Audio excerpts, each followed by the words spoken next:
जिस भगवान की पूजा करता है वो रहता कहाँ है? पहला प्रश्न। और दूसरा प्रश्न मेरा ये है कि वो मिलेगा कैसे?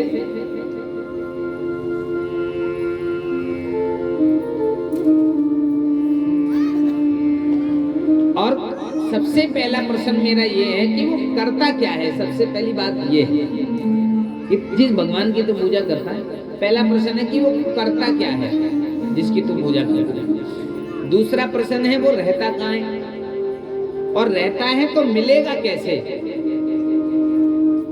अब मंत्री बड़ा चिंता में पड़ गया कि महाराज जी ने मुझसे ऐसा प्रश्न पूछा और भगवान के प्राप्त करने की बात कर रहा है, भगवान को मिलने की बात कर रहे हैं, भगवान करता क्या है? अब क्या बताऊं भगवान क्या क्या करता है? मंत्री बड़ा चंबा में, अब प्रश्न का उत्तर मैं नहीं दूंगा तो मामला गड़बड़ा जाएगा, महाराज जी मुझे महामंत्री के पद से बर्खास्त कर देंगे, क्या करूं? अब दिमाग लगाया, प्रश्न का उत्तर पता नहीं, तो मंत्री हंसने लगे। महाराज बस छोटी सी बात, कही छोटी बात नहीं और क्या,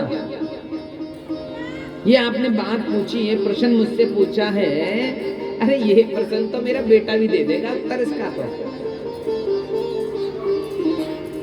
मंत्री ने जब ये बात कही तो महाराज ने कहा अच्छा इतना साधारण है? हाँ तो ठीक है, हम इस प्रश्न का उत्तर तुम्हारे बेटे से ही पूछना चाहेंगे। कल अपने बेटे को सभा में बुला के लाना, प्रेम से बोलो। मंत्री ने कहा इस समय तो मेरी जान बची। दिमाग लगाया मंत्री ने, इस समय नहीं दूंगा तो मामला गड़बड़ा, इसलिए उन्होंने ऐसी बात कही कि महाराज जी कुछ समय दे दे मुझे। अब मंत्री जब सभा से छूटा सीधा अपने घर गया, बड़ा उदास हो गया कि महाराज जी ने प्रश्न पूछा, मुझे सुबह होते ही बेटे को लेकर जाना है और बेटे को कैसे बताऊं, कैसे प्रश्न बताएगा इसका उत्तर। बड़े उदास बैठ गए घर में जाकर। बेटा कहने लगा पिताश्री क्यों उदास क्यों हो, क्या बात है?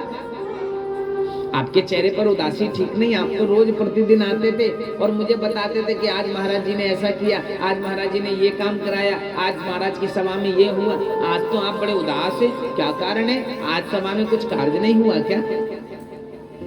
क्या हुआ था ना बेटा, तो क्या हुआ? आप उदास क्यों? आज महाराज जी ने कुछ आपसे कुछ अपशब्द कह दिया क्या?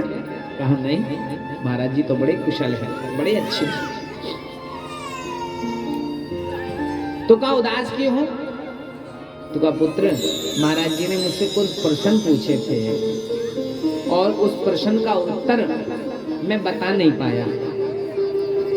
राधे राधे बोलो ना एक बार। उस प्रश्न का उत्तर मैं बता नहीं पाया, हालांकि मुझे उस प्रश्न का उत्तर पता नहीं था। तो मैंने महाराज जी से कह दिया महाराज मेरे को समय चाहिए। समय कैसे कह सकता था कि मुझे समय चाहिए?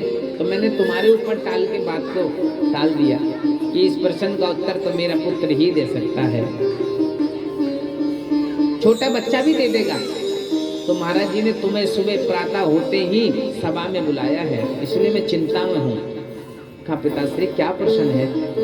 कहा महाराज जी ने कहा है तेरा भगवान जिसकी तो पूजा करता वो करता क्या है, और कहा वो रहता कहाँ है, और कहा वो मिलेगा कैसे? प्रेम से बोलो। पुत्र हंस पड़ा। बस पिताश्री इतनी बात को, बस इतनी सी बात के लिए आप टेंशन लेके चिंता लेकर खड़े हैं? अरे चिंता मत करो, इस प्रश्न का उत्तर मैं महाराज जी को दे देगा। अब उसने सोचा पिताजी के दिमाग में जो टेंशन है वो निकालने के लिए मैं बोल देता हूँ।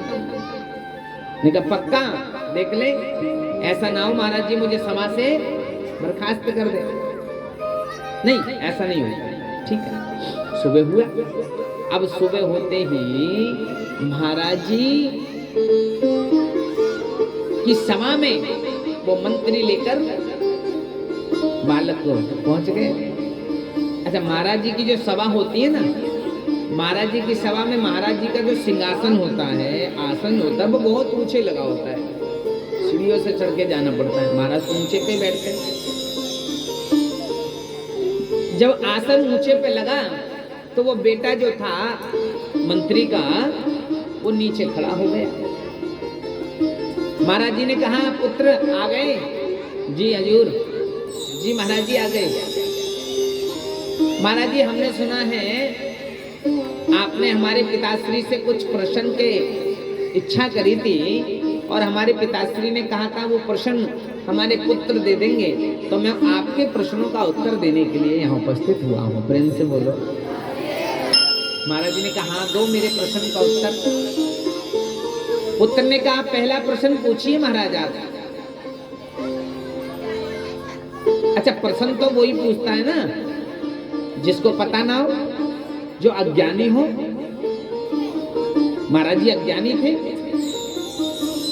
उनके मन में कुछ बात घूम रही थी, इसलिए उसका उत्तर जानने के लिए प्रश्न पूछ लिया। महाराज ने कहा, बेटा पहला प्रश्न मेरा ये है कि जिस भगवान की तुम पूजा करते हो वो तुम्हारा भगवान करता क्या है? जोर से बोलो ना, राधे राधे। तुम्हारा भगवान करता क्या है? कहा पुत्र ने हाथ जोड़कर, महाराज जी आप तो मेरे से विद्वान हैं, आप मुझसे ज्ञानवान हैं, मुझसे बड़े उम्र में भी, धन में भी, ज्ञान में भी, और आप तो ज्ञाता हैं ज्ञानियों में। परंतु मैं ये जानना चाहता हूं कि कौन से शास्त्र वेद में लिखा है, कौन से पुराण में लिखा है, जो प्रश्न पूछने वाला शिष्य है वो ऊपर बैठा हो और उत्तर देने वाला गुरु है वो चरणों में खड़ा हो। कहा, ऐसा तो मैंने कहीं नहीं सुना। तो कहा, हमारा जो गुरु होता है ना वो ऊपर बैठता है और शिष्य जो होता है ना, विद्यार्थी, वो नीचे बैठता है। हाँ, बात तो सही है। तो पुत्र ने कहा, महाराज जी इस समय तो मैं आपके प्रश्न के उत्तर देने के लिए यहाँ उपस्थित हुआ हूँ, तो इसके जरिए से इस समय तो मैं आपका गुरु हुआ। और कौन से पुराण में लिखा है कि चेला नीचे, गुरु नीचे खड़ा हो और चेला छाती पे खड़ा हो, सर पे बैठा हो? कहा नहीं। तो कहा, महाराज मैं आपको प्रश्न का उत्तर जब दूंगा जब मैं आपके स्थान पे आऊंगा और आप मेरे चरणों में आके पूछो ना मुझसे। महाराज जी ने कहा, चलो भैया। महाराज जी ने आसन से उठे, जहां पर वो बेटा खड़ा था वहां खड़े हो गए और वो बेटा जाकर आसन पर बैठ गया, महाराज जी के आसन। कि महाराज जी देखो, अब सिंहासन पर मैं बैठी गया हूं, तो मुकुट तुम क्यों पहनो? मुकुट मुझे दो, मैं तो मुकुट भी ले ले। इस समय तो राजा मैं ही हूं, बैठा लिया। कहा, अब पूछो। तो कहा, पहला प्रश्न मेरा ये है गुरुजी कि तुम्हारा भगवान करता क्या है? कहा, आप भी नहीं समझे? मेरा भगवान यही करता है कि पल भर में नीचे वाले को ऊपर और ऊपर वाले को नीचे कर देता है। क्योंकि 1 मिनट पहले मैं महामंत्री का पुत्र था, मगर इस समय मैं इस सभा का राजा हूं और आप मेरी प्रजा हैं।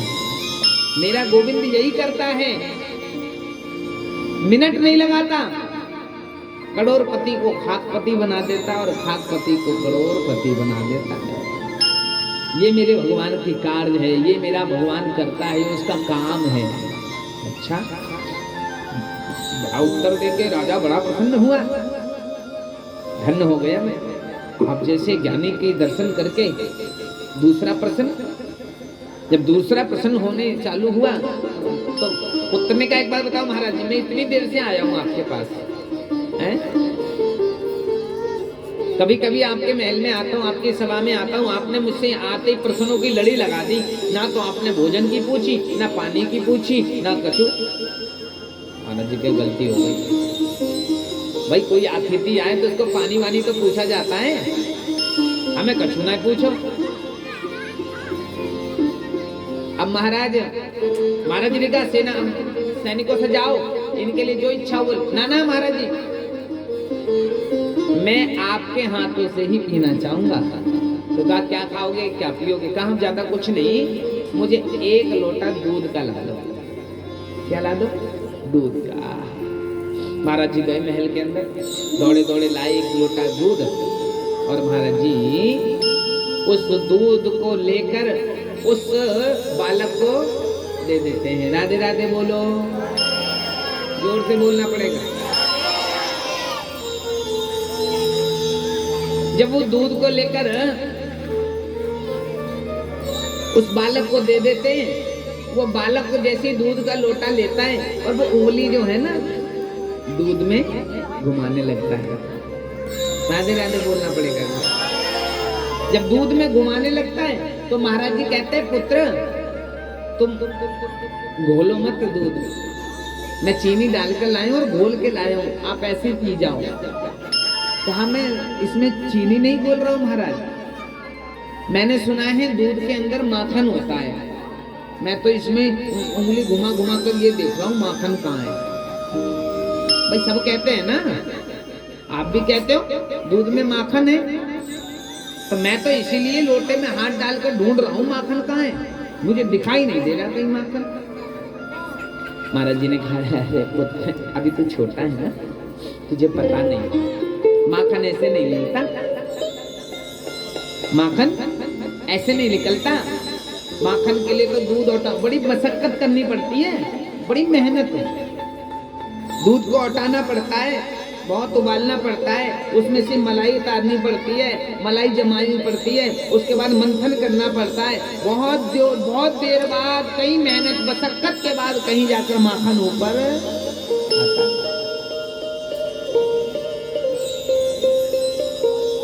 पुत्र ने कहा मैं यही समझाना चाहता हूँ महाराज। आपके दूसरा प्रश्न था ना कि भगवान है कहाँ तेरा, कहाँ रहता है? तो कहा जिस प्रकार से ना दूध में से माखन निकालने के लिए हमें मेहनत करनी पड़ती है, ऐसे ही गोविंद को देखने के लिए मेहनत करनी पड़ती है, भक्ति करनी पड़ती है। दूध में से माखन ऐसे नहीं निकलता। और आपने कहा वो दिखता कैसा है?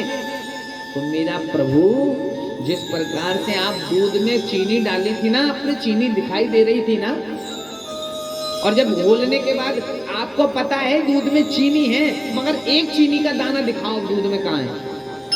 मीठा तो है ना दूध, चीनी कहाँ चली गई? घुल गई। उसी प्रकार से मेरा गोविंद है, ऐसे ही सबके हृदय में, सबके मन में मेरा गोविंद घुला हुआ है। महसूस कर सकते हैं मगर गोविंद को देख नहीं सकते। प्रेम से बोलो वृंदावन बिहारी लाल की जय हो। तो इस प्रकार बड़ा सुंदर वृतांत तो उस बालक ने महाराज जी को सुनाया। महाराज जी सुनकर बड़े गदगद हो गए। इतनी सुंदर तरीके से मुझे मेरे प्रश्नों का उत्तर दिया। तो इसी प्रकार वृंदावन वासियों ने सब जब गिरिराज जी की पूजा की, मेहनत करी, उसके बाद कहीं